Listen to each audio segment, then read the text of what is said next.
The stillness of morning. Arthur's consciousness surfaced in a vacuum of quiet, as if the world had been muted. The familiar orchestra of the ancient house, its groans and sighs, had fallen silent.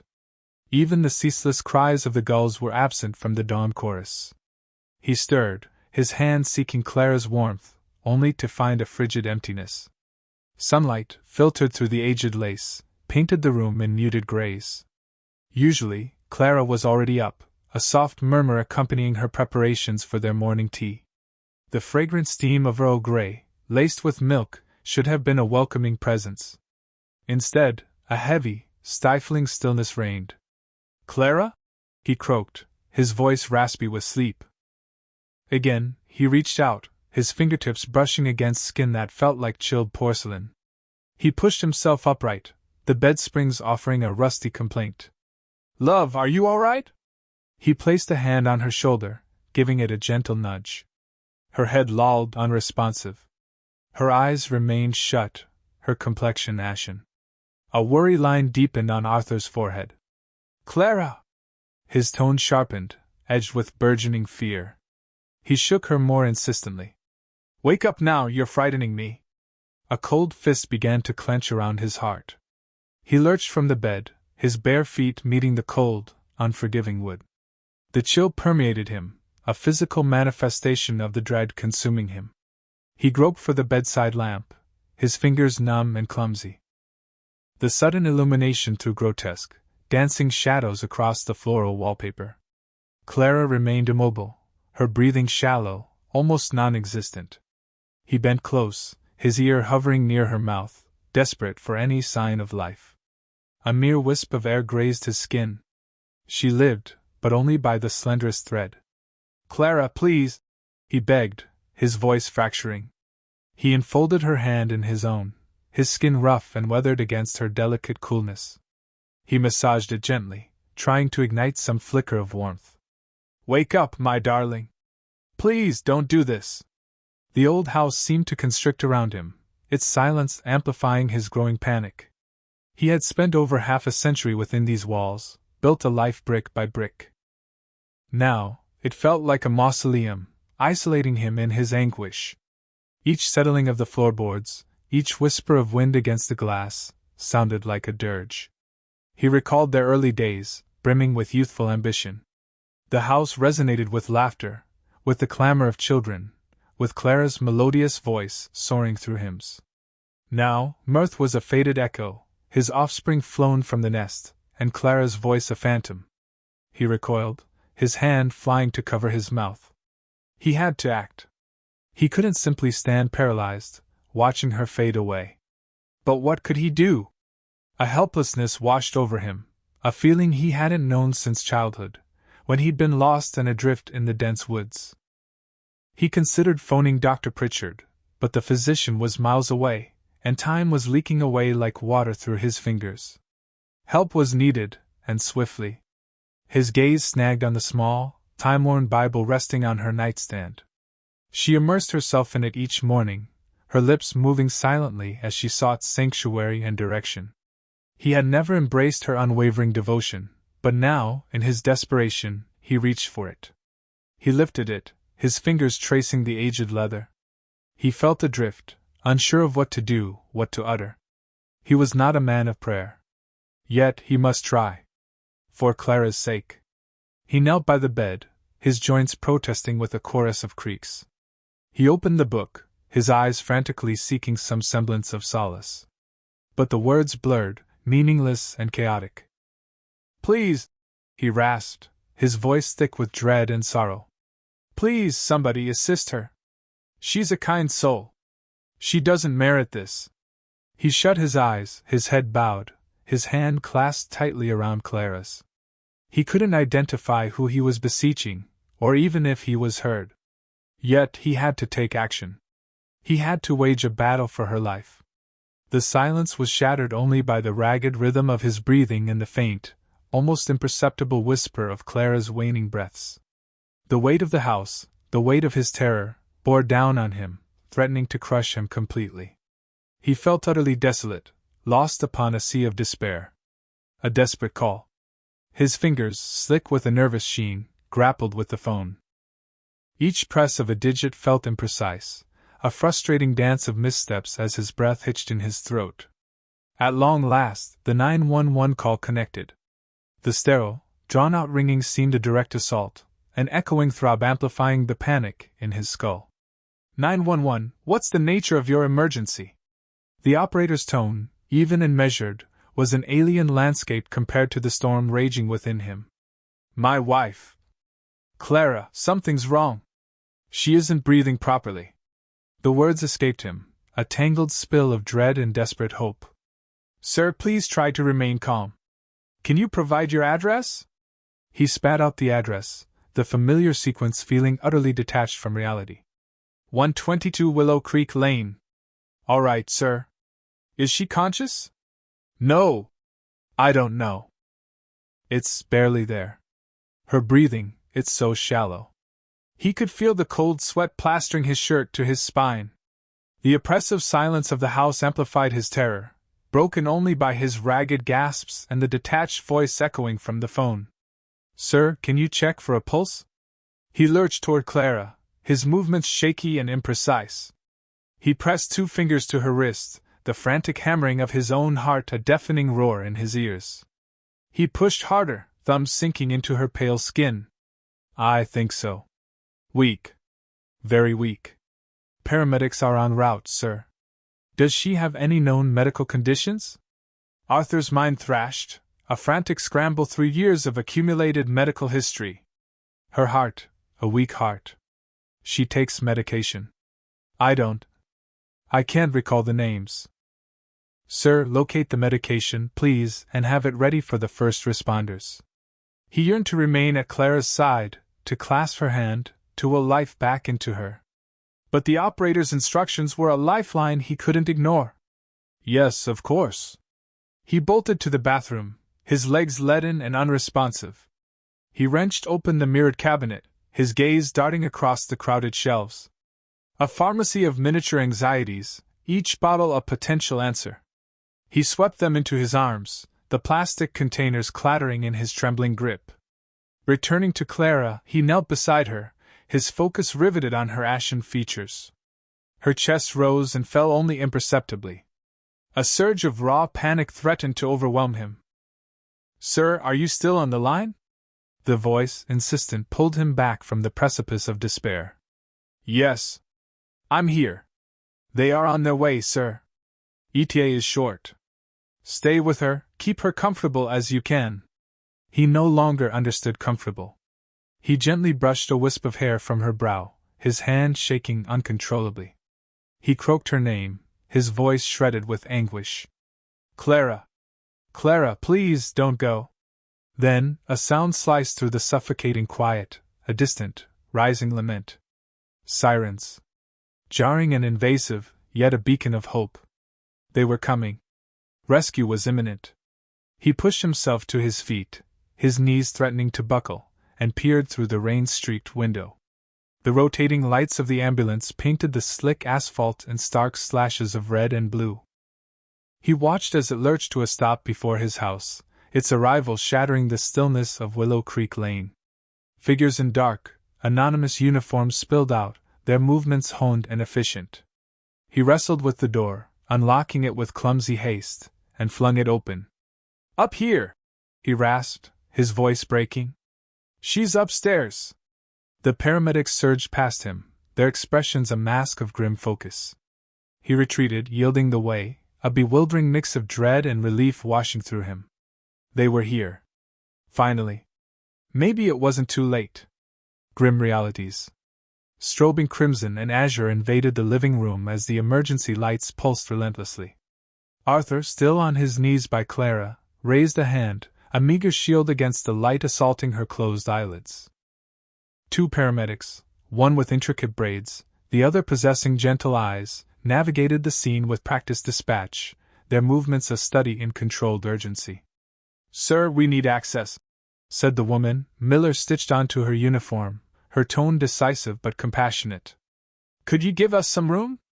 Arthur, joints aching, pushed himself back. His heart hammered against his ribs as he watched Miller kneel, her fingers instantly locating Clara's faint pulse. Chun, the other paramedic, wrestled open a packed medical kit, extracting a tangle of wires and sensors. Low BP, Miller reported, her brow creased in concern. Shallow, rapid breaths. Oxygen now. Chun responded instantly, securing a mask over Clara's face. A sterile hiss filled the air, offering little comfort to Arthur's mounting dread. Questions clawed at his throat, desperate for release, but panic held them captive. Miller applied adhesive pads to Clara's chest, and the EKG flickered to life, displaying a jagged, erratic line. The irregular beeping amplified Arthur's growing fear. She studied the screen, her features unreadable. Possible arrhythmia, she murmured, almost to herself. What does that entail? Arthur finally choked out, his voice wavering. Miller met his gaze, direct and unwavering. Her heart's beating irregularly, sir. We need to stabilize it. Her assessment was stark, devoid of comforting platitudes, all the more terrifying for its precision. Noticing Arthur's distress, Chin placed a reassuring hand on his shoulder. We're doing everything we can, sir. Just try to breathe. His words were a soothing balm, a low hum of reassurance. Breathe? Arthur echoed, the word a bitter taste. How can I breathe? She's... The thought remained unfinished, the truth too raw, too unbearable. Miller, already inserting in 4, worked with focused speed. We need to transport her immediately, she stated urgently. Sir, medications? Allergies? Arthur's mind thrashed, a whirlwind of anxieties obscuring his memory. Something for blood pressure, I believe, he stammered. And a small, white pill. For her heart, maybe. He silently cursed his ineptitude, his inability to recall even the simplest details of his wife's health. Specific names, sir? Miller pressed, her patience wearing thin. No, Arthur confessed, a wave of shame washing over him. I should know, but... He had always deferred to Clara regarding her health, a trust that now felt like a profound failure. Miller exhaled, an almost imperceptible sound, yet Arthur registered it, a sigh of disapproval, of disappointment, a subtle wound. All right, she conceded, her voice resigned. We'll sort it out at the hospital. Chin, prep her for transport. As they carefully transferred Clara onto the gurney, a dizzying wave threatened to overwhelm Arthur. He reached out, his fingers brushing against Clara's clammy skin. Her face, drained of color, was framed by lips edged with blue. The oxygen mask, clouding with each shallow exhalation, seemed a frail defense against encroaching darkness. She's fading, he rasped, his voice thick with despair. Miller paused, her gaze softening slightly. Her vitals are compromised, sir. We need the resources of the ER. They're better equipped to handle this. Her words flickered with a spark of optimism, yet Arthur saw the stark truth reflected in her eyes. The situation was dire. Chin gave Arthur's shoulder another squeeze. We'll be careful with her, sir. Follow us. As they wheeled Clara from the house, the rhythmic pulse of the EKG diminished, swallowed by the rising shriek of the siren. Left alone on the porch, the frigid air prickling his skin, Arthur watched the ambulance vanish into the night, carrying away his beloved, his world. He stood desolate, confronting the agonizing prospect of losing her and utterly lost as to how he could exist without her. The strength of faith. The ambulance's taillights smeared crimson streaks across the rain-darkened street, abandoning Arthur to the wet pavement. A cavernous ache opened in his chest, each breath a shallow, stinging reminder of his desolation. His gaze drifted to the empty space where Clara's hand usually nestled in his. Now, just slick asphalt met his eye. He retreated into the house, the silence amplifying the echoes of the paramedics' frantic activity. A medicinal tang hung in the air, a sterile specter of the chaos that had just invaded his peaceful existence. He slumped into his armchair, the worn cushions offering scant solace. Clara. Her name, a silent offering. He closed his eyes, a lifetime of shared moments unfurling, each a testament to her abiding spirit. He pictured their lean years, penny pinching and dreaming, Clara's quiet conviction that Providence would see them through.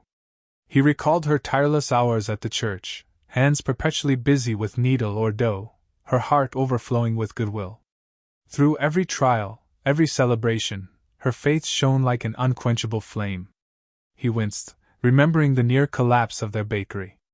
Arthur, paralyzed by anxiety, had paced like a caged tiger, certain of ruin. Clara, ever the optimist, had simply smiled. "Arthur, the good Lord doesn't burden us with more than we can bear. Just trust." She'd conjured a bake sale, and the community, touched by their predicament, had embraced them. They had weathered that storm, thanks to Clara's unwavering hope and, of course, her irresistible apple pies. His mind wandered to their wedding. The quaint village church, brimming with loved ones. Clara, luminous in her simple gown, her eyes alight with pure happiness. He'd been a bundle of nerves, his palms slick as he awaited her at the altar. But when Clara clasped his hand, her touch had stilled his tremors, anchoring him to the present. He recalled the hymn they'd sung, their voices entwined in a harmony that mirrored their love and dedication. Amazing grace, how sweet the sound! Clara's voice, crystalline and resonant, had filled the sanctuary. Even now, decades later, the melody echoed, a refrain of hope and renewal. He blinked, the memory a warm coal against the chilling dread. He'd always revered Clara's faith, even if his own expression differed. He wasn't as overtly devout, but he believed. He had to. He couldn't fathom existence without Clara, without her subtle strength and her unwavering trust in a force beyond themselves.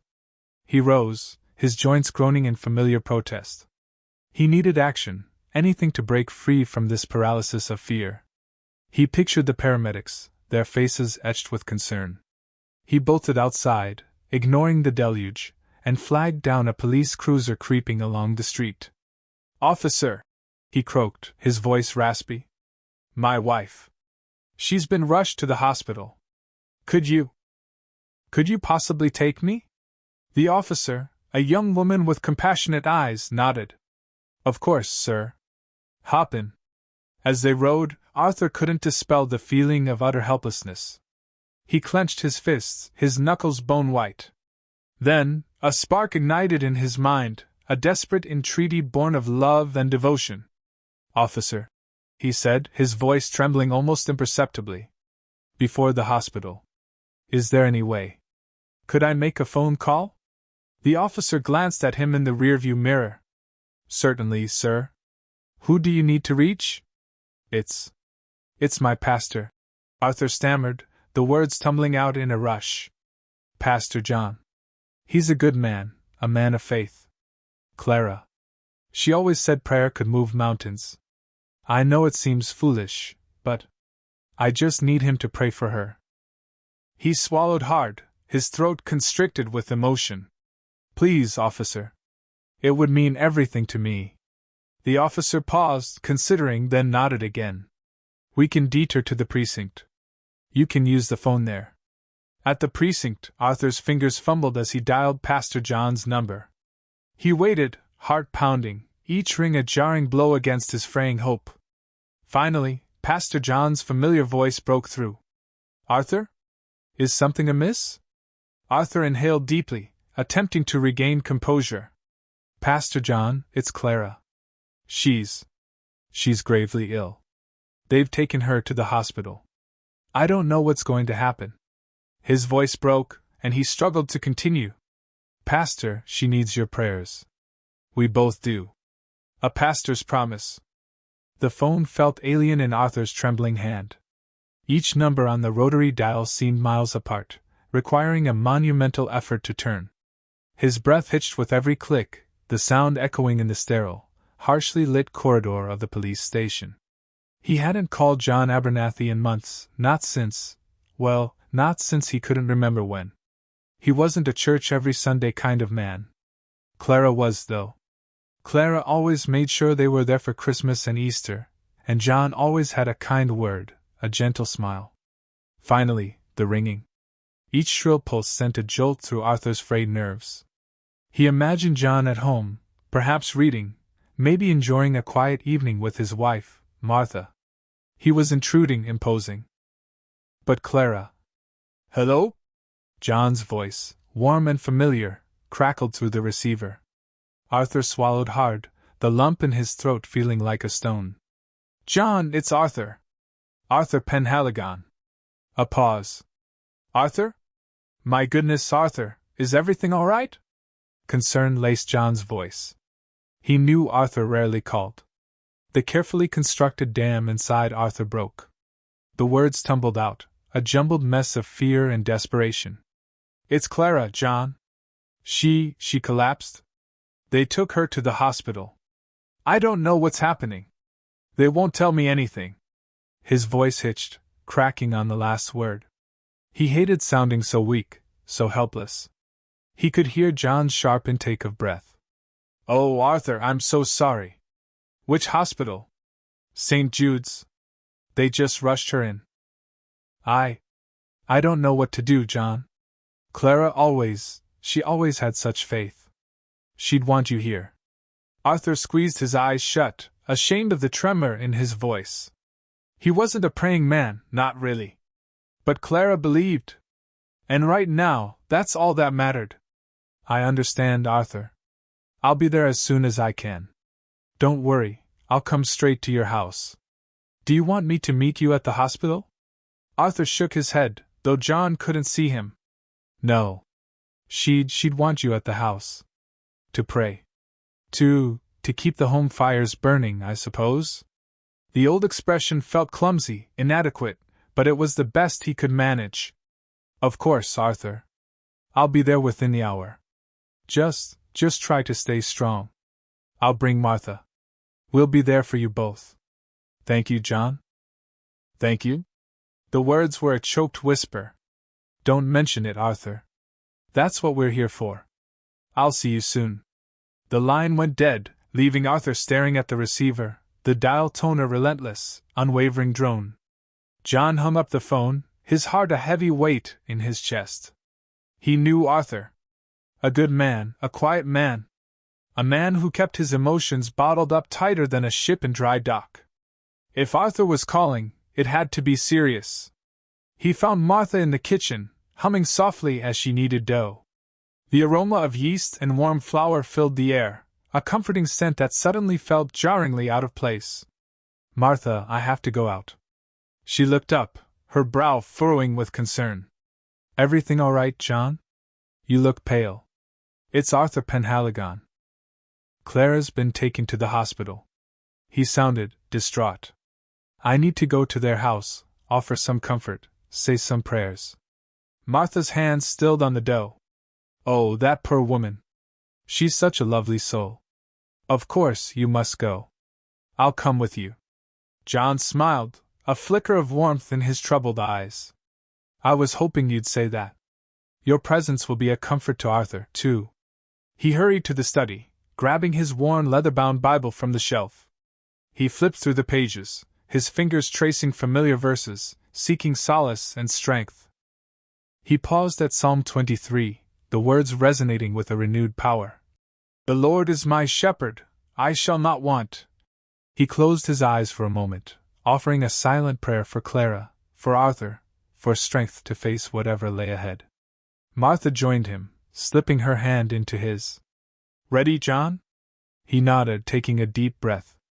As they walked out the door, John couldn't shake the feeling of foreboding that settled over him. He didn't know what awaited them at the Penhaligons' house, but he knew that Arthur and Clara were facing a storm, and he had to be there to help them weather it. The aroma of baking bread lingered in the air, a stark contrast to the uncertainty that hung heavy in his heart. The power of prayer. The waiting room's buzzing lights needled Arthur's brain, each flicker a tiny tormentor. Since the ambulance's shriek had faded into the city's cacophony, leaving him feeling like a rudderless dinghy on a stormy sea, he hadn't stirred from the unforgiving plastic seat. Then the doors swept open, and Pastor John stood there, Martha hovering just behind. His presence was a lighthouse beam in a fog-choked harbor, a steadfast anchor in the tumult. Time had carved its signature onto his features, deepening the worry lines around his compassionate eyes, yet his grip remained reassuringly firm. Arthur! He greeted, his voice a soothing balm. "We came as quickly as we could." Martha offered a gentle, consoling smile. "How is she?" Arthur's question caught in his throat, a painful obstruction. "I don't know. They rushed her in. I've heard nothing." John's face mirrored understanding. "Let's see about her." Without waiting for confirmation, he turned toward the double doors leading deeper into the hospital's labyrinthine corridors, Arthur and Martha following in his wake. An EMT, a young woman with braids pulled taut and world-weary eyes, Sarah, according to her name tag, intercepted them. "Sir, I'm afraid you can't. This is Pastor Abernathy," Arthur interjected, his voice gravelly. "He needs to be with my wife, Clara Penhaligon. She was just admitted." A flicker of empathy crossed Sarah's face, though her stance remained resolute. "Sir, I understand, but she's in critical condition. We're doing everything we can." John advanced, his tone both respectful and insistent. "I appreciate your dedication, and I respect your work. But Clara is a deeply spiritual woman. She would find solace in prayer. I promise not to interfere." Sarah hesitated, her gaze flickering to Arthur's imploring expression. Then, with a sigh that seemed to release the accumulated pressure of her profession, she relented. "All right. But stay out of the way. And keep it short." She guided them down a clinical hallway, the air saturated with the cloying sense of disinfectant and anxiety. Clara lay motionless on the bed, a web of tubes and wires enveloping her. Her skin, usually radiating warmth, was now wan and almost spectral. The heart monitor's rhythmic beeps were the only affirmation of her continued existence. Another EMT, a younger man identified as David, meticulously attended to the equipment. Arthur was engulfed by a new wave of dread. He longed to touch her, to hold her hand, but feared disrupting the delicate balance, worsening the situation. John approached the bedside, his countenance etched with concern. He gently took Clara's hand, his enveloping hers. Her skin felt chilled, unresponsive. He closed his eyes briefly, his lips moving in silent devotion. Then, he began to speak, his voice a low, steady resonance in the sterile environment. "Almighty God," he intoned, his voice brimming with a sincerity that even Arthur found compelling. "We humbly seek your divine intervention for our beloved Clara. A woman of unwavering faith, a guiding light to all who know her. We implore you to restore her vitality, to heal her afflictions, and to return her to our loving embrace." His words flowed, a heartfelt symphony of love, faith, and supplication. He recounted Clara's acts of kindness, her boundless generosity, her indomitable spirit. He invoked passages from Scripture, verses promising solace and restoration. He offered prayers for the medical staff, beseeching divine guidance for their actions. Sarah observed from the periphery, arms folded, her expression inscrutable. David, however, stood quietly, head bowed, eyes closed. A hint of something, perhaps respect, or even shared conviction, flickered in his gaze. Arthur remained paralyzed, caught between hope and skepticism. He yearned to embrace the power of John's words, to believe that prayer possessed the capacity to perform miracles, to heal the wounded, to resurrect Clara. Yet years of ingrained rationality held him captive, a formidable barrier separating him from the solace he desperately sought. He scrutinized Clara's face, searching for any sign of recognition, any flicker of response. The monitor continued its unwavering, rhythmic pulse. Then a skip. Another. The numbers began to ascend, tentatively at first, then with increasing urgency. Sarah's eyes widened perceptibly. She moved closer, momentarily shedding her professional detachment. "What's going on?" John continued his prayer, his voice resolute. And then Clara's eyelids trembled. She stirred faintly, a subtle tremor coursing through her frame. Her lips parted slightly, and she whispered, a solitary phrase barely audible. "Amazing grace, how sweet the sound!" A miracle unfolds. The rhythmic whoosh of the ventilator filled the small cubicle, a mechanical imitation of life that offered no comfort. Arthur squeezed his eyes shut, the image of Clara's pale face seared onto the back of his eyelids.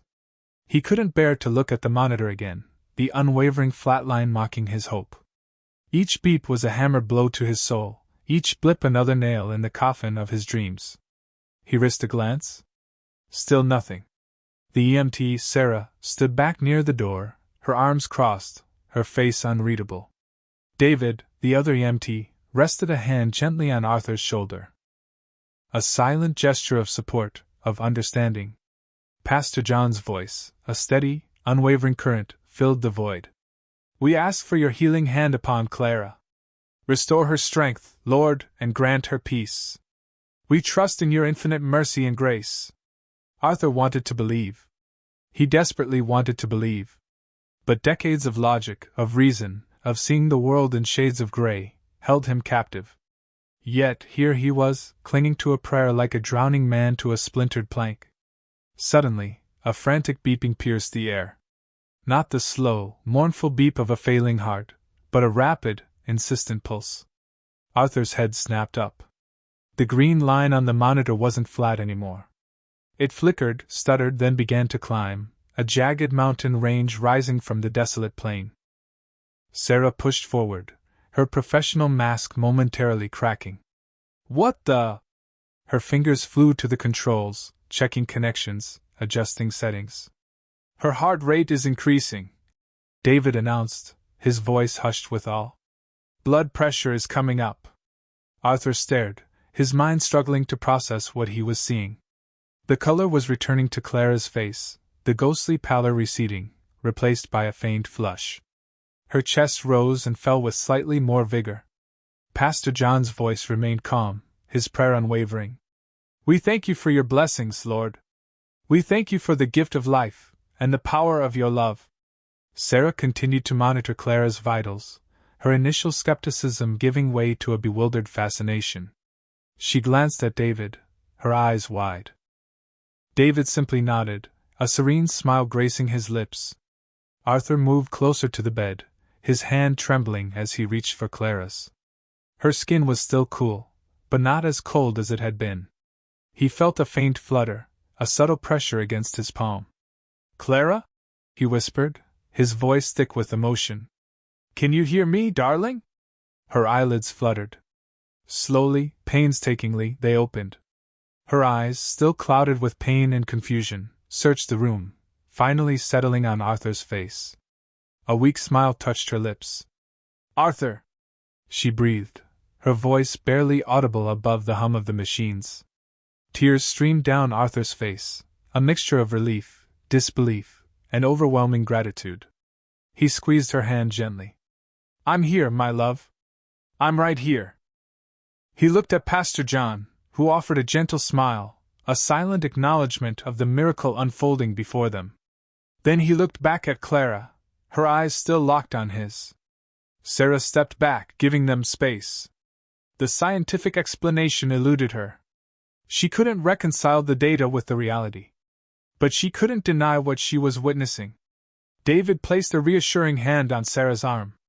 Sometimes, Sarah, he said softly, there are things that science can't explain. Arthur bent down, his lips close to Clara's ear. Thank you, he whispered. Thank you for fighting. He didn't know if she could fully understand, but he needed to say it. He needed her to know how much he loved her, how much he needed her. Clara's gaze drifted towards the ceiling, a faint smile playing on her lips. Her breathing remained shallow, but steady. The heart monitor continued its rhythmic beeping, a vibrant symphony of life. The mechanical whoosh of the ventilator no longer sounded like a death knell. It was a lullaby, a promise of a new beginning. A miracle had unfolded, and Arthur, the lifelong skeptic, was now a believer. Blessed assurance. The police station felt like a holding cell for grief. Arthur sat on a hard plastic chair, the buzzing fluorescent lights mimicking the frantic energy in his head. He hadn't moved since they brought him here, hadn't eaten, hadn't even registered the well-meaning offers of coffee from a young officer with tired eyes. He was adrift, a ship unmoored, tossed on a sea of fear and uncertainty.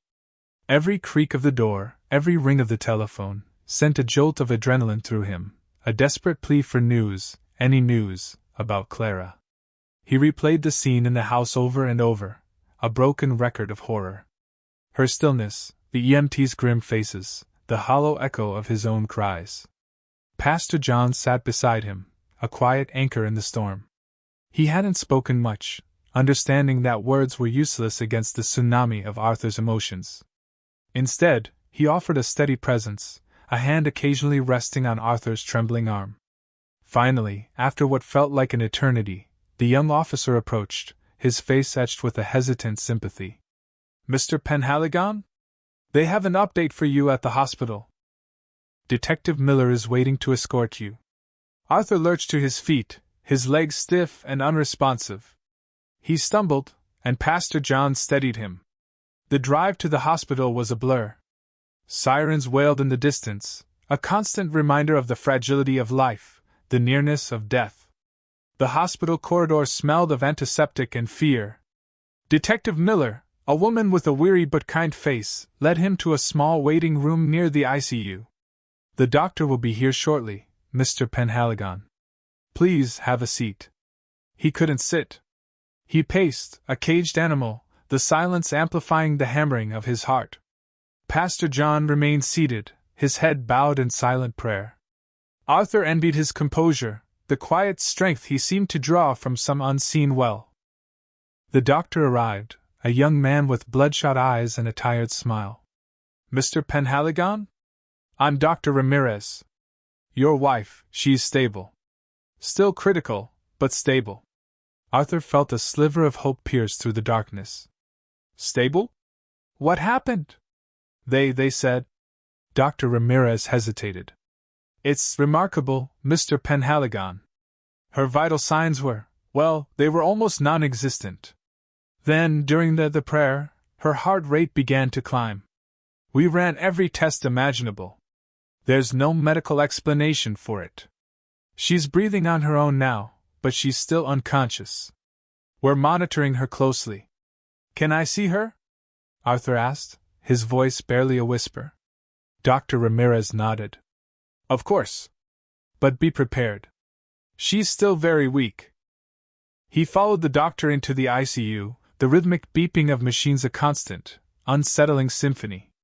Clara lay in the bed pale and still, for lines snaking from her arms. Her face was gaunt, her lips dry and cracked. Arthur approached the bed cautiously, as if afraid to break the fragile peace. He took her hand, her skin cold and papery. "Clara?" he whispered, his voice thick with emotion. "It's me, Arthur. I'm here."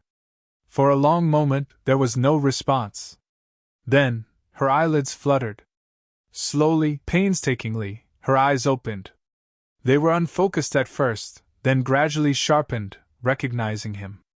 Her lips moved, forming a silent word. He leaned closer, straining to hear. "Blessed," she whispered, her voice a fragile thread. "Blessed assurance." Her eyes fluttered closed again. Arthur's heart lurched. Those were the first words of their wedding hymn. The song that had echoed through the small village church on their wedding day, a testament to their love, their faith, their shared journey. Tears streamed down Arthur's face, blurring his vision. He squeezed her hand, his knuckles white. "Clara!" he sobbed. "Oh, Clara!" He didn't know if she heard him. He didn't know if she understood. But in that moment, surrounded by the sterile machinery of the ICU, he felt a profound connection to something larger than himself, something that defied logic and reason. He felt blessed. A dream of wildflowers. The waiting room had become Arthur's purgatory. Each tick of the clock on the wall hammered against the silence, a relentless metronome counting down possibilities he couldn't bear to name. Pastor John sat beside him, a quiet, solid presence.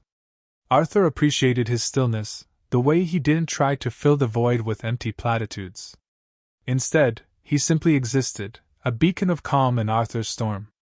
"They're doing everything they can, Arthur," Pastor John said softly, his voice a low rumble. Arthur managed a weak nod, his gaze fixed on the closed door that separated him from Clara. He wondered what she was seeing, what she was feeling. Was she even aware of him, of his desperate pleas for her to hold on?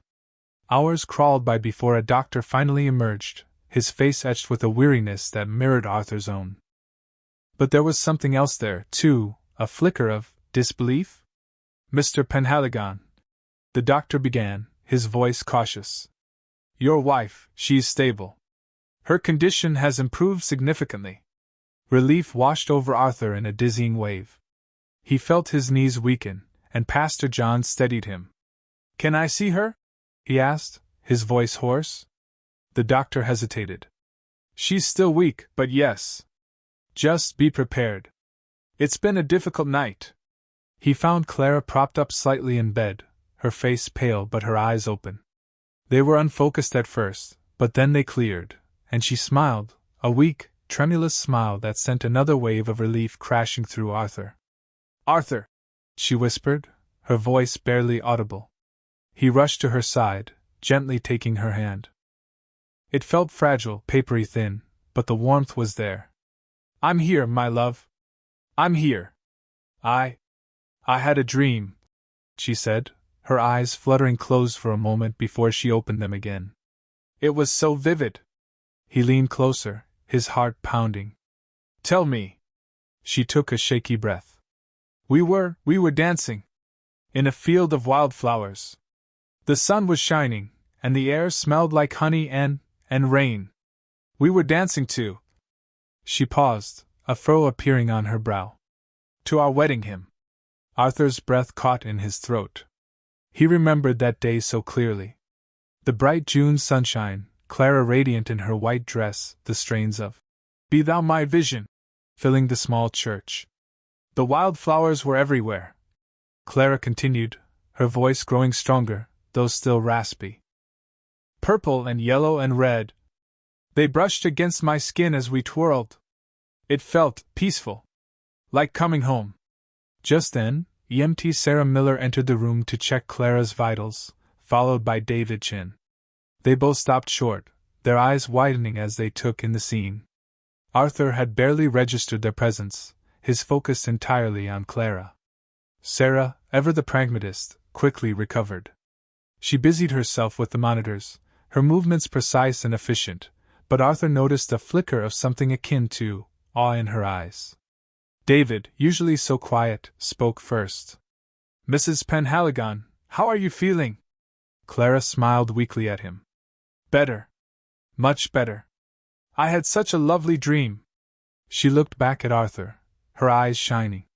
It felt so real. Arthur squeezed her hand, his gaze locked on hers. He didn't understand what had happened, how she had pulled back from the brink. But he knew, with a certainty that resonated deep within his soul, that something extraordinary had occurred. Sarah cleared her throat, breaking the spell. "Well, Mrs. Penhaligon, your vitals are looking remarkably good. We'll keep monitoring you closely, of course, but this is quite a turnaround." She exchanged a quick, almost imperceptible glance with David. David nodded slowly, his gaze lingering on Clara. He caught Arthur's eye and gave a small, knowing smile. "Miracles do happen," he murmured, almost too softly to be heard. Arthur looked back at Clara, her eyes now closed, a faint smile playing on her lips. The image of that wildflower field, the memory of their wedding hymn, filled his mind.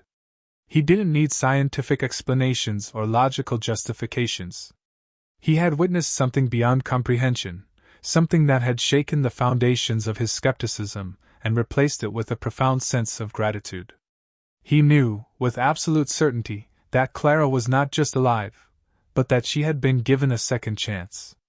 And he wouldn't waste a single moment of it. The enduring power. The doctor's pronouncements, the nurse's hushed all faded into a background hum as Arthur gazed at Clara. The pink was returning to her cheeks, the shallow breaths deepening with each passing moment. He reached for her hand, his trembling fingers interlacing with hers. Her grip, weak but present, sent a jolt of electricity through him, a confirmation that this wasn't a dream. He looked at Pastor John, whose face was etched with relief. He returned Arthur's gaze with a knowing smile, a silent acknowledgement of the power they had both witnessed. "Thank God," Arthur whispered, the words catching in his throat. It was the most sincere prayer he had ever uttered. The next few days were a blur of tests, observations, and cautious optimism. Clara remained in the hospital, but she was steadily improving. Her strength returned, her appetite revived, and her laughter, though still a little weak, echoed through the sterile hallways. Arthur spent every waking moment by her side, reading to her, holding her hand, and simply basking in the miracle of her presence. Pastor John visited daily, offering prayers of thanks and quiet encouragement. He never pressured Arthur, never insisted on explanations. He simply stood as a pillar of faith, a testament to the enduring power of belief. Finally, the day arrived when Clara was discharged. As Arthur helped her into the car, he felt an overwhelming sense of gratitude. Gratitude for the doctors and nurses who had worked tirelessly, for Pastor John's unwavering faith, and most of all, for Clara's resilience. Back at their home, filled with sunshine and the scent of lavender, Clara settled into her favorite armchair. Arthur and Pastor John sat on either side of her, holding hands. A comfortable silence settled over them, a shared understanding of the profound experience they had all endured. "I still don't understand it," Arthur admitted, breaking the silence. How did this happen?" Pastor John smiled gently. "Sometimes, Arthur, understanding isn't necessary. Sometimes, all that matters is accepting the gift." Clara squeezed Arthur's hand. "It was like I was floating.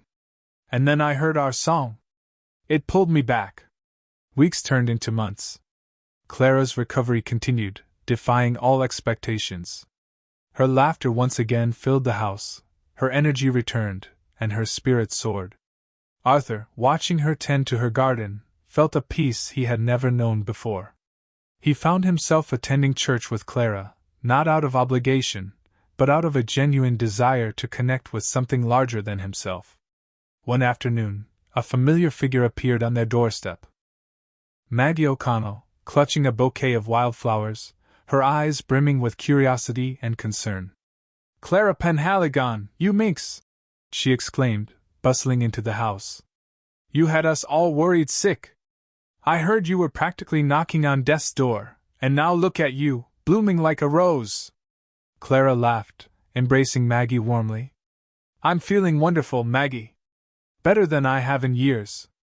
Maggie surveyed the room, her gaze lingering on Arthur. "Well, I must say, Arthur, you look like you've seen a ghost. Been praying, have you? That Pastor John, he's a good man. Always said you two were meant to be together for the long haul."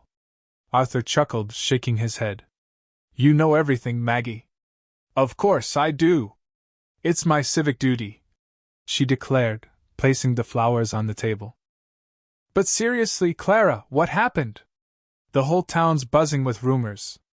Miracles and prayers and, well, you know how people talk." Clara exchanged a look with Arthur. "It's a long story, Maggie. But let's just say, we experienced something extraordinary. Something that changed our lives." Maggie, sensing the depth of their experience, didn't press further. She settled into a chair, her usual boisterousness replaced with a quiet reverence.